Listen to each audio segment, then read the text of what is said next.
right, what's up guys? My name is Zach and today I am driving a 1989 Pontiac Grand Prix SE. Up front is a 2.8 liter V6 and down below is a 4-speed automatic transmission. Now I am super excited to be driving this here Grand Prix because this is such a space age futuristic old car. And I love that. I love this retro futurism in here, and we'll talk a lot about that when we talk about the interior. But before we get on to anything else, I have a website, zackpraedel.com, where you can buy stickers and other merchandise when it becomes available. You could also submit your own vehicle to be reviewed by me through a quick and easy submission form, and you get a video of your car just like this one. And you could read my behind-the-scenes blog to see what I'm filming before it comes out on the channel. But let's get back to that 2.8 liter V6 under the hood, making about 125-ish horsepower. That's not the point. This is a 1989 model, but it was actually produced in late 1988, so it still has that 2.8 liter, where later models got the 3.1 liter that we've come to know and love from GM. It's a decently punchy little engine. It's not going to win you any awards. It's not going to win you any drag races, but it actually does offer a pretty solid driving experience. I don't feel like the Grand Prix really needs any more power, and that's a good sign. Like I said, paired to it, 4-speed automatic transmission.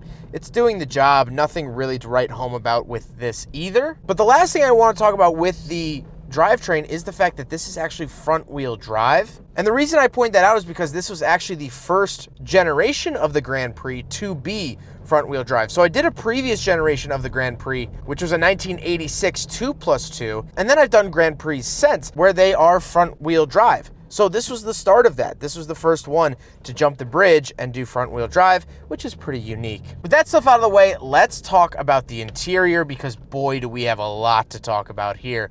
Well, in front of me, I have some awesome gauges. On the left, I get my tachometer. In the center, I get a digital speedometer and digital fuel gauge. And then off to the right, I have a physical temperature gauge, oil pressure and voltage, as well as a system monitor that'll show me things that are going on with the vehicle. I think this is really, really cool. It's basically my warning lights. And I just love this gauge cluster. There's like this grid background, so 80s, so retro, and I love it. On the outsides of the gauges, we have more buttons. So on the left, I have all my different lighting options. Tons of different cool buttons and switches and dials here. I love that. Then off to the right, we have my wipers. Again, more switches, dials, buttons, and knobs. So much stuff to play with here. It's so, so cool. On the steering wheel, I just get horn buttons and that's it. And it feels nice in my hand. Off to the left, I just have a climate control vent. And then on the door, I have my power locks, power mirrors, and power windows, as well as it says Grand Prix right on it. Really, really love that. Moving into the center, I do have 2 more climate control vents, but off to the right, I have a locking glove box. Unlike any locking glove box I've ever seen, this actually has a combination lock to lock the glove box up. I've never seen this in a car, and I think that that is incredibly cool. But then we got to move down to this center stack. So much fun stuff going on here. Off to the way left, we do have our climate control. So fan speed, where to send it, and temperature.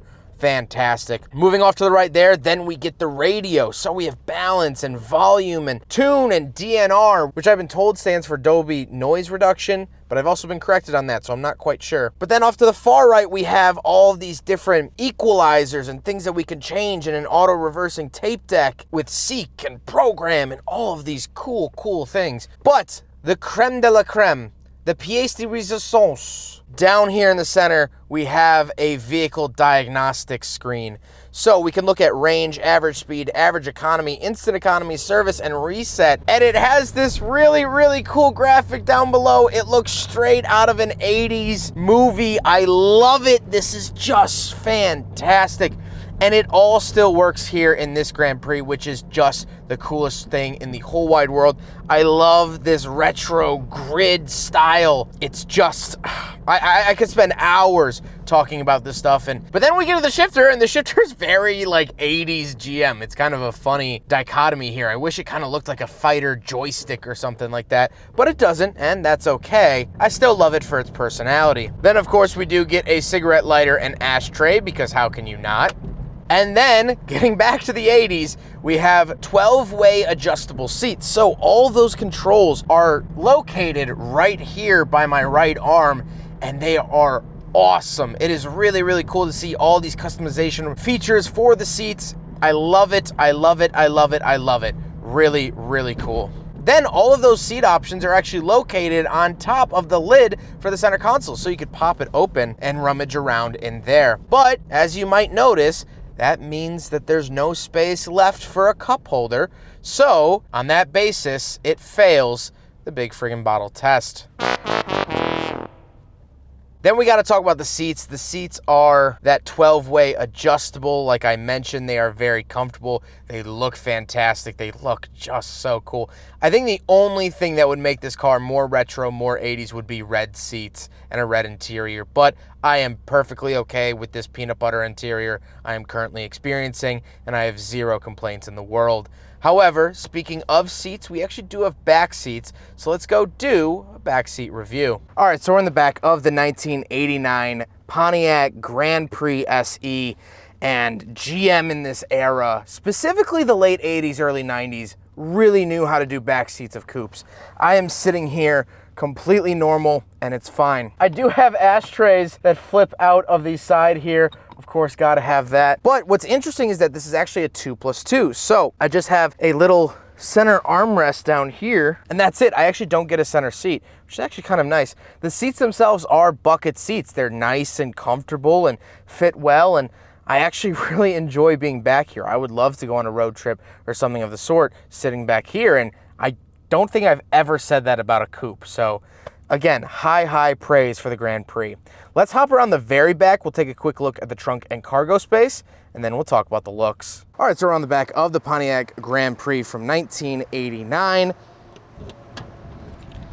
Pop it up like that. And as you can see, fantastically sized trunk. Bunch of Radwood stickers, of course. Love that about it, but plenty of space back here. And we do have the Pontiac accessory kit. Pull this out, all the fun stuff. Look at this. Look at this. Look at how cool that is. We build excitement. Yes, they do, Pontiac. Or at least, yes, they used to. So very cool stuff here in the back of the Grand Prix. Tons of space, and I love that about the car. Now we gotta talk about the looks. And again, this car is kind of burned into my memory, especially those big, sort of, almost like vented taillights.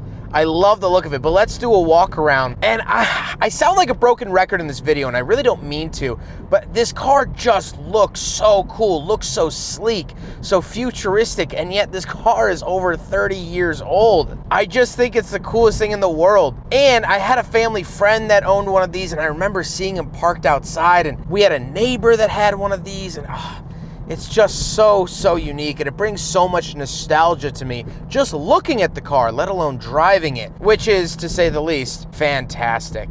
But with all that being said, let's get on to my final thoughts. What do I think finally driving a 1989 Pontiac Grand Prix SE? Well, if you couldn't tell, I think this car is so awesome.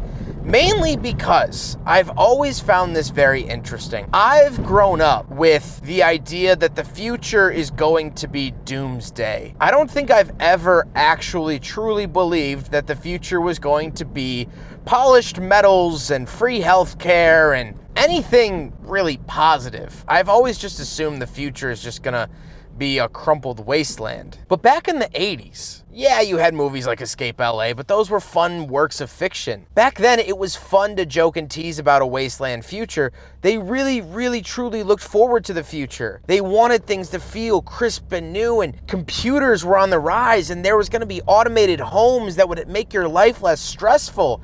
And yet now, we have that technology. We have Amazon Alexas. And more often than not, I want to throw it through the window. The future sucks. But to the Grand Prix, the future was going to be awesome. The future was going to be the best society the world had ever seen. To the Grand Prix, the future was gonna save us all. And that's why I love driving this car so much, is because all of these gadgets and gizmos are positive. The idea of artificial intelligence in the 80s was a cool thing. The idea of computers being a part of our everyday lives was cool and exciting and fresh. and positive. And now we're trying to get rid of computers as much as possible. The 80s were colorful and popping and vibrant, and technology was exciting and fun. And so this Grand Prix is popping and exciting and full of fun. That's why I love this car so much. This might be one of the coolest cars I have ever reviewed, and I don't take that saying very lightly. Huge thank you to Spencer for letting me take out his Grand Prix. We had a slight false start with this review. There was a transmission fluid issue, but luckily I was still here in town for a couple more days and we were able to get this review done. I am so thankful to him and all of his knowledge and all that he does. He runs a GM front wheel drive Facebook group. If you're into these cars, checking out that Facebook page is an absolute must. He also has an Instagram. I will leave all of that stuff linked in the description below. I cannot thank Spencer enough. He's been such a fantastic asset to the channel, and I hope to film more stuff with him soon. But I hope you guys enjoyed the video. Don't forget to rate the video, comment on the video, subscribe if you really liked it. And while I'm using my normal outro, I think it fits the best with this car. Take care, guys.